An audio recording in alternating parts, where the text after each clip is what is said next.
And I've been working at it, and I've been growing. But as I say, like all of us, we're all on a journey together.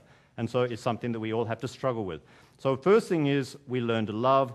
The next part of our goal is we learn to become like Christ. Those are our two goals. We are to learn to love. We are to learn to become like Christ. Now, when I was preparing the sermon, I tried to think of an example, what this is really like, what it's like to mature, what I can compare it to. And the best way I could think of it for maturity for different people was to compare it to different types of rivers. Now, if you think about rivers, they all have the same goal. Their goal is to reach the sea. That's where they're going to. In the same way that we are going towards God, every river is moving towards the sea.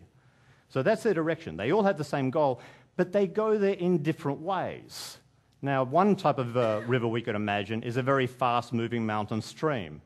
Now, for that mountain stream, it's probably a pretty terrifying ride. There's lots of rocks, there's lots of rapids, even sometimes there's a waterfall when the ground drops out from underneath the water, and then it has to start again. And so there's a sudden drop. Now, if you imagine what the journey is like for the water, I imagine it's pretty scary and pretty confusing. It's being thrown all over the place by the rapids. It's suddenly dropping. It's having to start again and stop again. But it's terrifying and confusing for the water. But then if you think about it, after a little while, maybe the water comes to understand something. No matter what happens to the water, the riverbed is always there. The banks of the river are always there.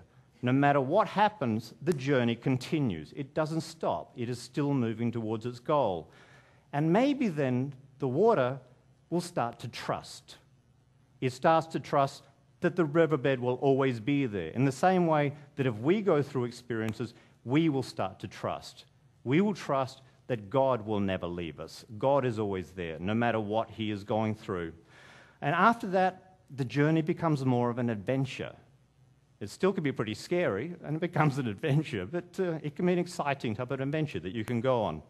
That's one type of river. A second type of river we can think of would be some of the rivers going through Taipei. Some of these rivers, what are they? Geelong River and the Danshui River. Okay, forget the pollution aspect. I'm not talking about the pollution. But if you think about these rivers, they're pretty slow-moving. Okay, they're not moving very quickly. They're still going towards the sea, but they're very slow-moving. It's a very relaxed way, but they're making steady progress. And this is good. This is what a lot of people's lives is like. For the water in the river, there still is going to be twists and turns in the river. There's going to be changes in direction that the water didn't expect. But it's still going to keep moving, and it's still going to make steady progress. And for many of us, that's what our journey as Christians is going to be like. Occasionally, we will have times of difficulty, but a lot of it is going to be steady growth. That's what we want. We can have this steady growth. Now, last type of river we can think of is a frozen river, one of these glaciers. Some people decide they don't want to grow. They don't want to mature. Now, if that's your choice, you become like a frozen river. If you do this, you haven't stopped growing. The water in a glacier hasn't stopped moving. It's still moving forward. It moves forward very, very slowly, and it requires huge pressure, and the ice cracks and breaks or makes all these terrible sounds and grinds up all the rocks underneath it while it's moving forward. But it will move forward. A few millimeters every year, it's going to move forward. And that's the way that some people will choose to grow. They'll choose to mature like one of these glaciers. You cannot stop maturing. It's just a question of how much pressure you require to move you forward. So we can learn about maturity, and that's an interesting subject, but it isn't enough.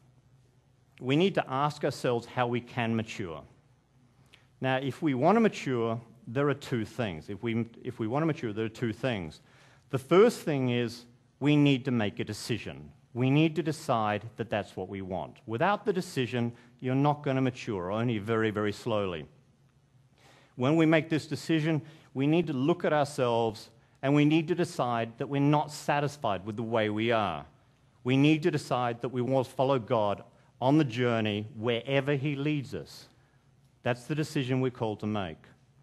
Now, after we've made that decision, we still need something else. A decision by itself is not enough. We need a direction. So we need two things. We need a decision and we need a direction. We need to know where we're going to go. Now, I can give you a lot of ideas about direction, but